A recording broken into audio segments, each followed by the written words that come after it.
বাংলাদেশের সীমানার মধ্যে প্রবেশ করে ভারতীয় সীমান্তরক্ষী বাহিনী বিএসএফ সদস্যরা একদল জেলের উপর হামলা চালিয়েছে বলে অভিযোগ উঠেছে। সীমান্তবর্তী কালিন্দী নদীর বয়ার সিং সংলগ্ন উলোখালীর চর এলাকায় ঘটনাটি ঘটে।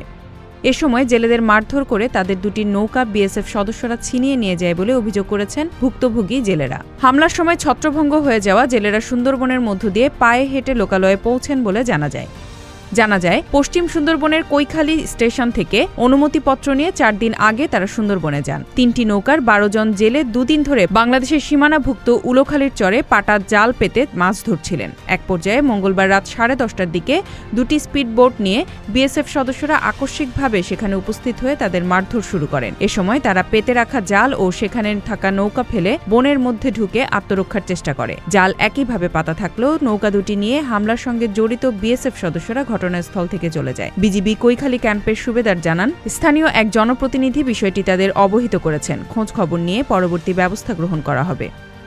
Z news, Dhaka.